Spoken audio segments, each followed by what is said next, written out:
Hello बच्चों, मैं CBSE term second के एग्ज़ाम के पॉइंट ऑफ व्यू से रे ऑप्टिक्स को डिस्कस करने वाला हूं। बच्चों, रे ऑप्टिक्स क्या होती है चलिए देखते हैं। उसमें पहला टॉपिक है रिफ्रैक्शन। बच्चों, रिफ्रैक्शन क्या होता है इसे समझते हैं। बच्चों, जब भी कोई लाइट रे बच्चों वन मीडियम से यानी कि फर्स्ट वन मीडियम से सेकंड मीडियम में जाती है ना, जब भी कोई लाइट रे एक मीडियम से दूसरे मीडियम में जाती है तो अपने पाथ से क्या होता है बच्चों, डेविएट हो जाती है, यानी कि बेंड हो जाती है एक्चुअल पाथ से।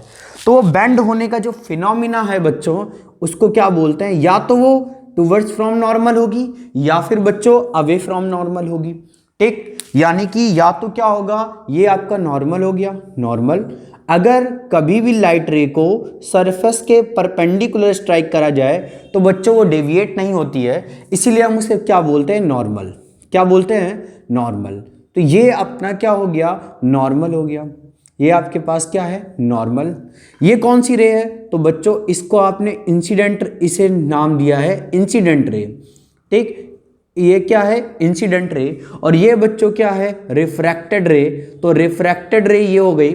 ठीक, ये अपने पाथ से क्या हो रही है? बेंड हो रही है। अगर ये पाथ से बच्चों बेंड होती है तो इस फिनोमिना को क्या बोलते हैं? रिफ्रैक्शन। क्या बोलते हैं? रिफ्रैक्शन। तो मैंने इसे बताया, bending of light ray from its actual path in passing from one medium to another या अदर इज कॉल्ड क्या बच्चों? रिफ्रैक्शन।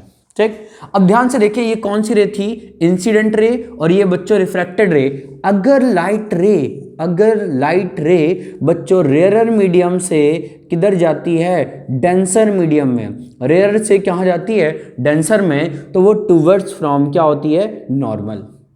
ठीक, अगर बच्चों रेयरर में, यदि डेंसर मीडियम से कहाँ जाती है? डेंसर मीडियम से रेयरर मीडियम में जाती है बच्चों, तो वो अवे फ्रॉम क्या होती है? नॉर्मल। और ये जो एंगल बनता है उसे एंगल ऑफ इंसिडेंस और ये एंगल ऑफ रिफ्रैक्शन कहलाता है बच्चों। तो ये अपने पास क्या हो गया?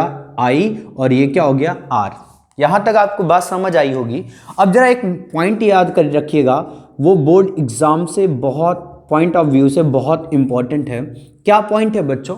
कि जब भी कोई लाइट रेज बच्चों वन मीडियम से कहां जा रही है? अनदर मीडियम में, यानी कि मीडियम चेंज हो रहा है।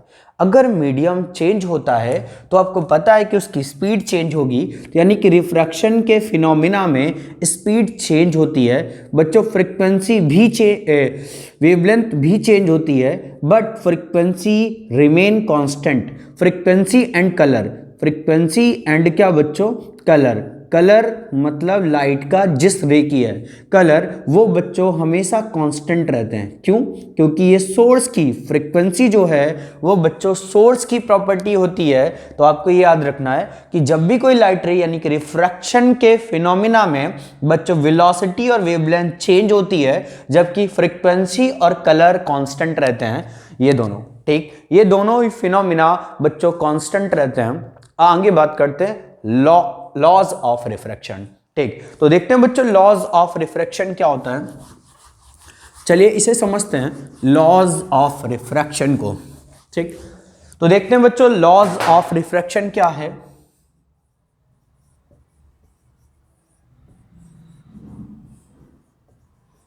लॉज ऑफ रिफ्रैक्शन, तो देखिए लॉज ऑफ रिफ्रैक्शन में आपको पता था कि ये था इंटरफेस और इस पे एक लाइट रे बच्चों इंसिडेंट की गई थी।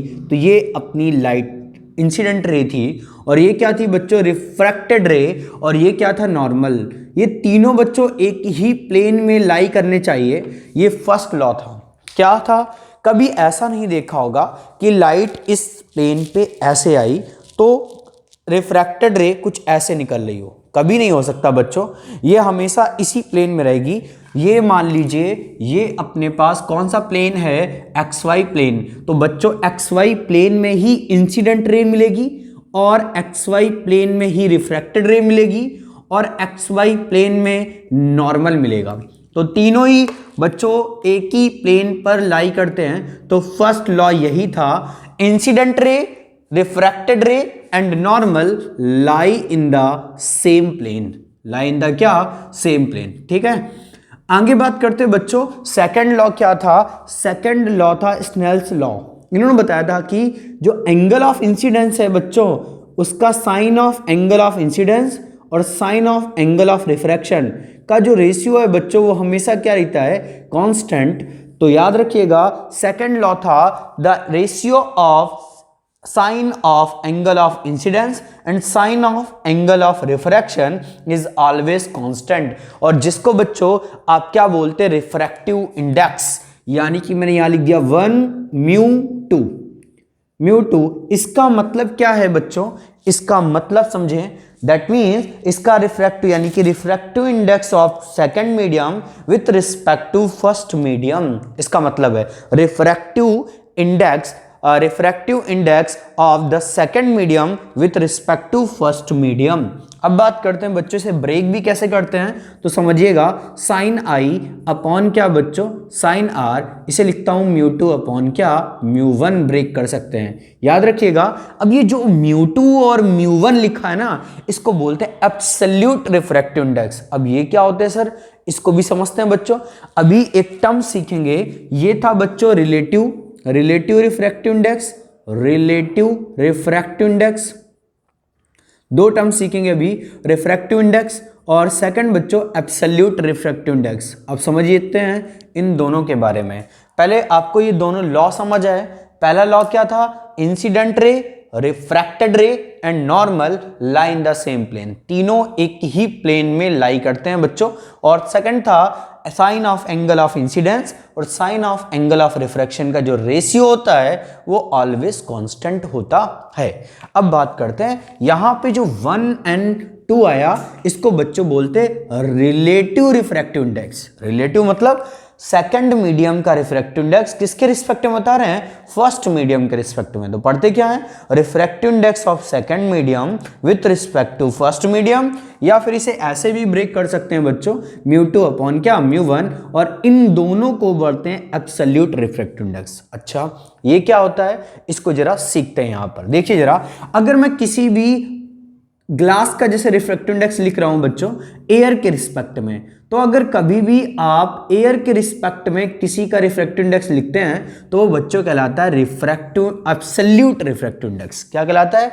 Absolute refractive index. यानी कि क्या पता चला? एब्सोल्यूट रिफ्रैक्टिव इंडेक्स क्या है?